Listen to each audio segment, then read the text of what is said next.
일반적으로 기독교에서 현대 기독교에서 지키는 3대 명절이 있다면 아무래도 성탄절, 그리고 또 부활절, 또 하나 뭐가 있겠습니까? 추수감사절입니다.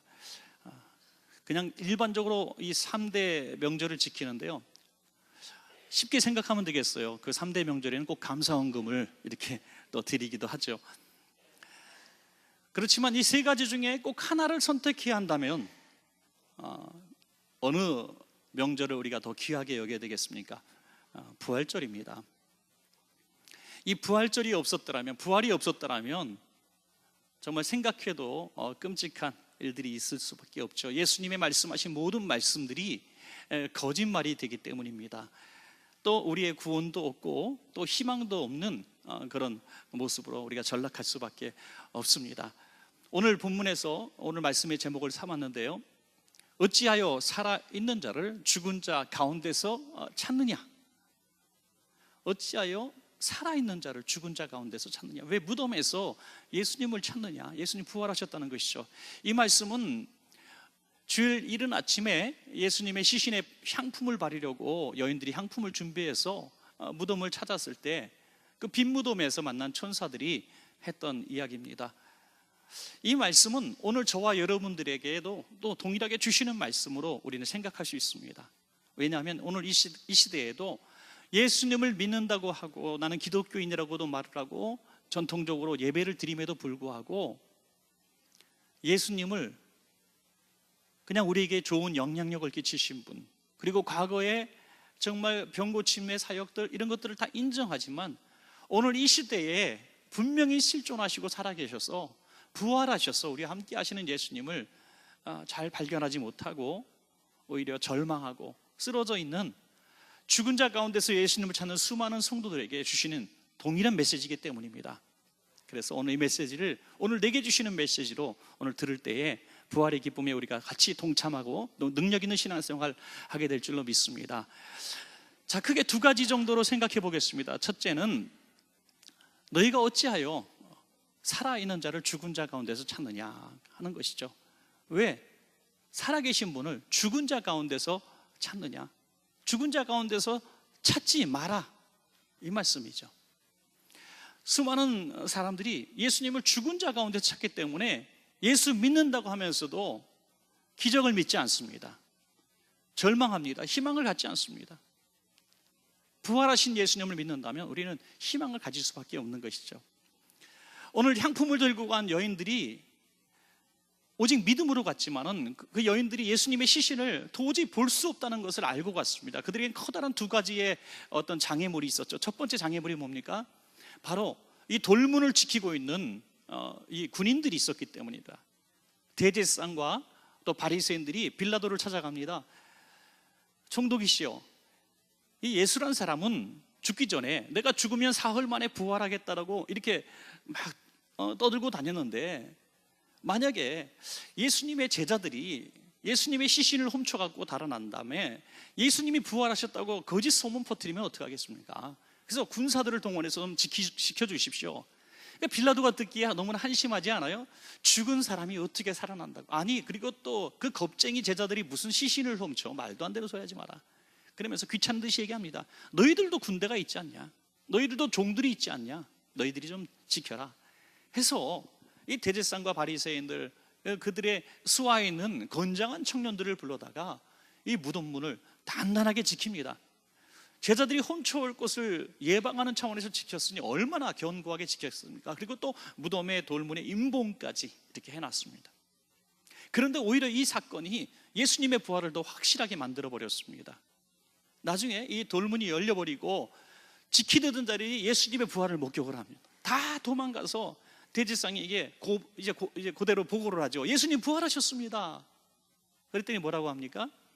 야, 내가 돈을 줄 테니까 우리가 잠깐 잠을 잤을 때 예수님의 제자들이 이 시신을 훔쳐갔다고 이렇게 거짓말 좀 해라, 위증을 시킵니다. 그리고 돈을 받고 그대로 얘기했다고 성경에 기록되어 있습니다. 이거 얼마나 어리석은 위증입니까? 여러분, 오늘날도 정말 이 지키다가 뭔가 도난을 당하거나 탈옥을 하거나 하면은 벌을 받아야지 어떻게 돈을 받습니까? 당신은 경비병이 죄수를 놓치면 동일한 죄를 물어 사형을 당합니다. 그런 있을 수가 없는 일이죠. 돈을 어떻게 받고 위증을 시킵니까? 그래서 예수님의 부활이 더 확실하다는 것을 보여줍니다. 또 하나 이 장애물은 뭡니까? 큰 돌문이었죠.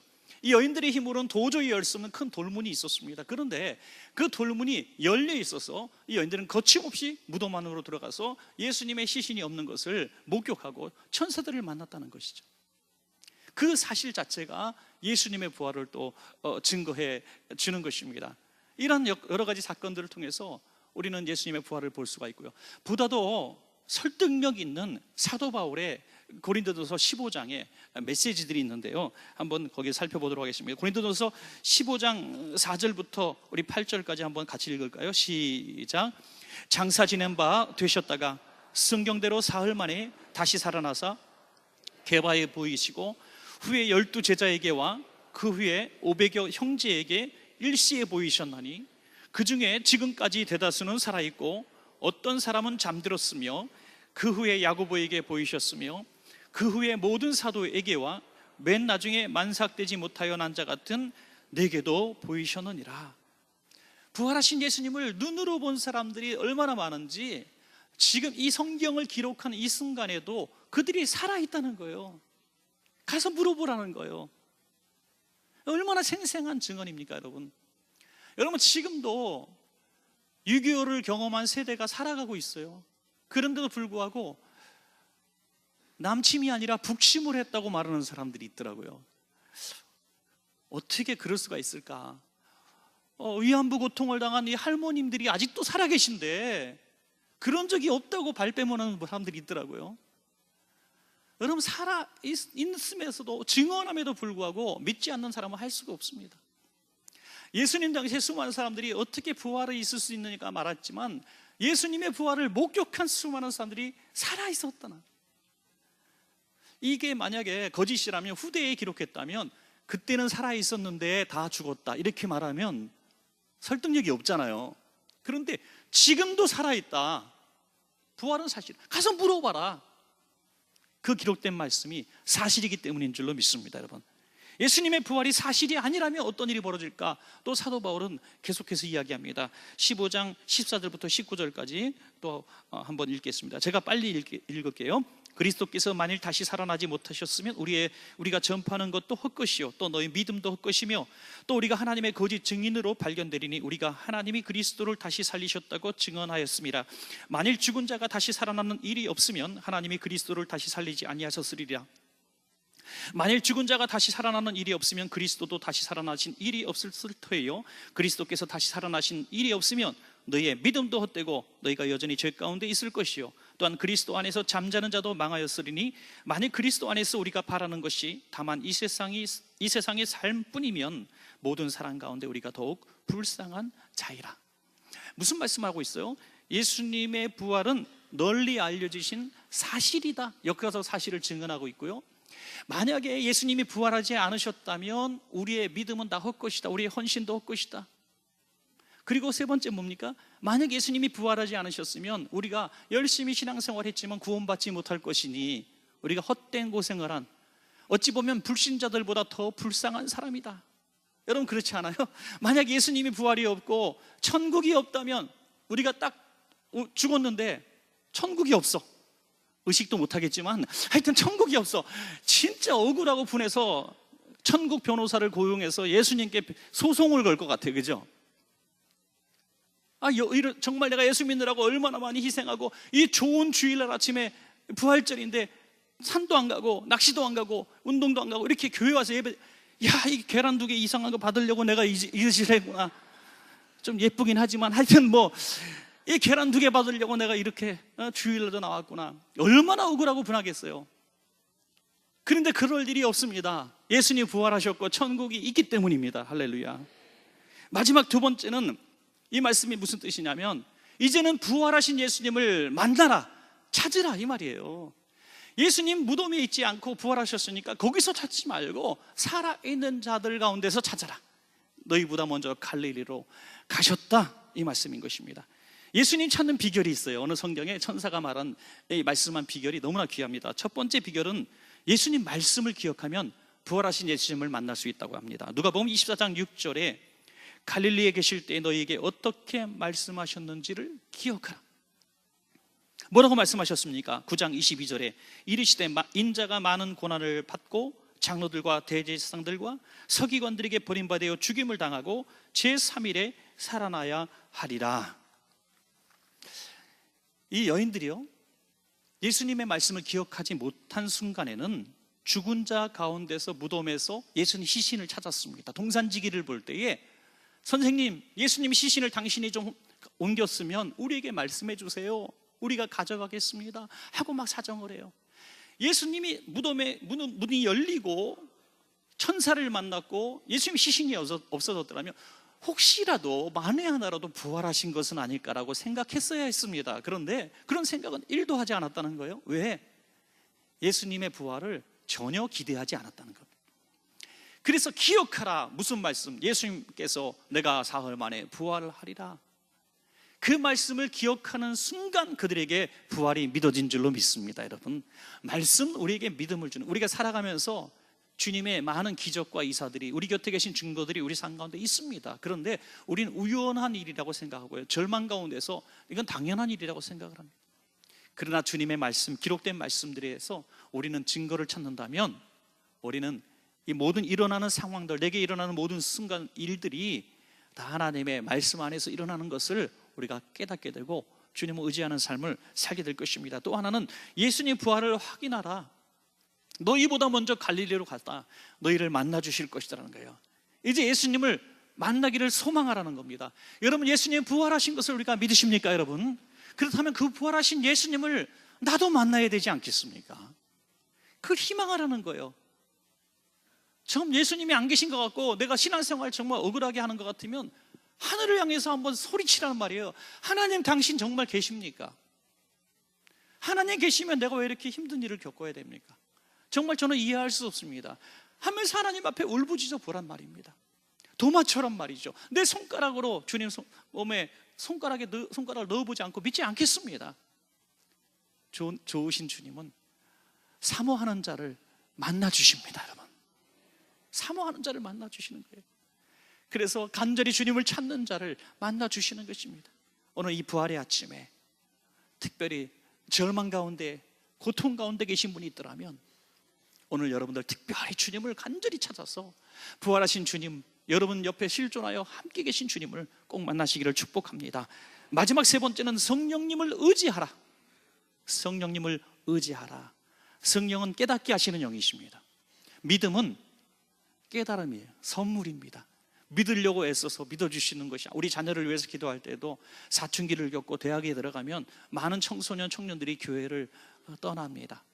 이성과 또 이런 생각, 이런 것들을 통해서 이론적으로 예수님을 만나볼까 하는 마음을 갖게 되기 때문에 의심이 더 커집니다. 전에는 그냥 엄마 따라서 그냥 주일학교 때 들었던 동화 같은 성경 말씀들이 다 믿어졌는데 커보니까 안 믿어지는 거예요. 그런데 어떤 분은요, 그냥 믿어지는 거예요.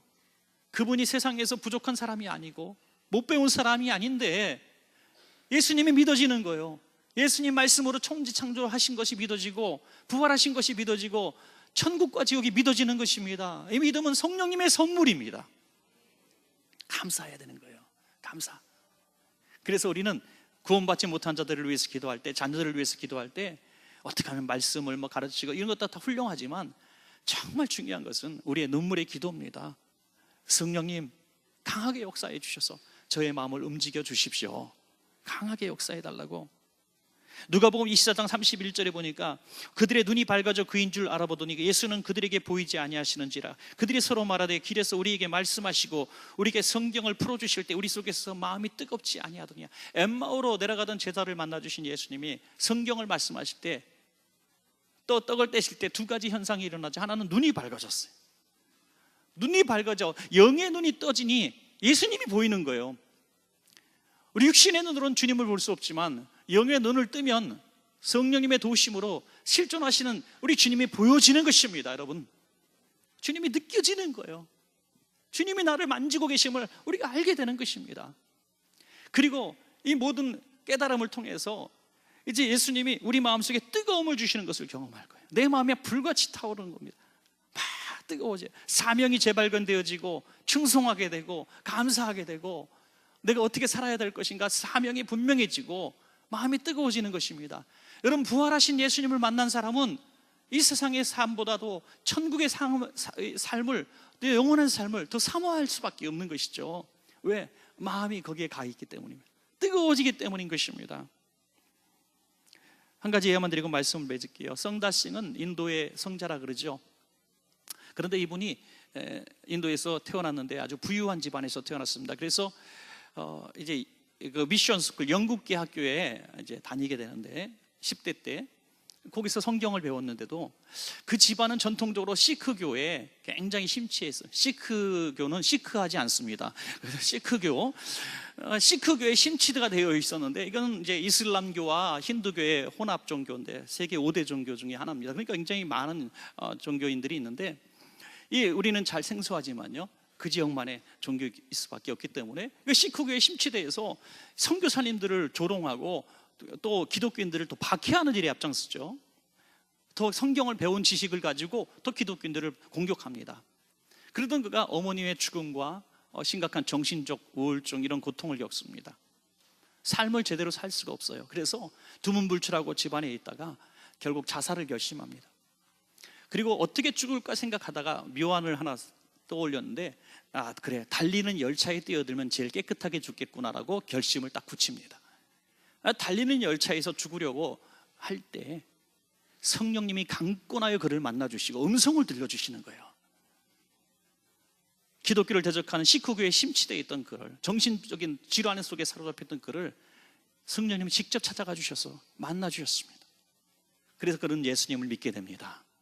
오히려 인도의 성자라는 칭호를 받게 되고 수많은 영향력 있는 그리스도인을 만들어내는 사람이 되었습니다. 영국에 방문했을 때 어떤 영국의 대학 교수가 물었습니다. 당신은 어떻게 스스로 기독교인이 될 수 있습니까? 시크교 버리고 전통적인 종교를 버리고 어떻게 기독교인이 하루아침에 될 수 있었습니까? 라고 물어봤을 때 선다싱이 한 말은 너무나 유명한 말씀이에요. 예수님이 부활하셨기 때문입니다 라고 얘기했습니다. 예수님만이 부활하셨기 때문입니다. 성지순례 가서 무덤도 볼 수 있고요, 수많은 영웅들의 무덤도 볼 수 있지만은 예수님의 무덤은 빈 무덤입니다. 우린 거기 가서 예수님의 무덤을 볼 뿐이죠. 빈 무덤을 볼 뿐이죠. 지금 예수님은 거기 계시지 않고 살아나셔서 거기 계시지 않고 산자들 가운데, 저와 여러분 가운데 함께 하시고, 우리가 울면 눈물 닦아주시고, 우리가 기도하면 들으시고 찾아오시는 살아계신 주님으로 우리 곁에 계시는 줄로 믿습니다. 그 주님을 우리가 붙들고 승리하시는 여러분 되시기를 축원합니다.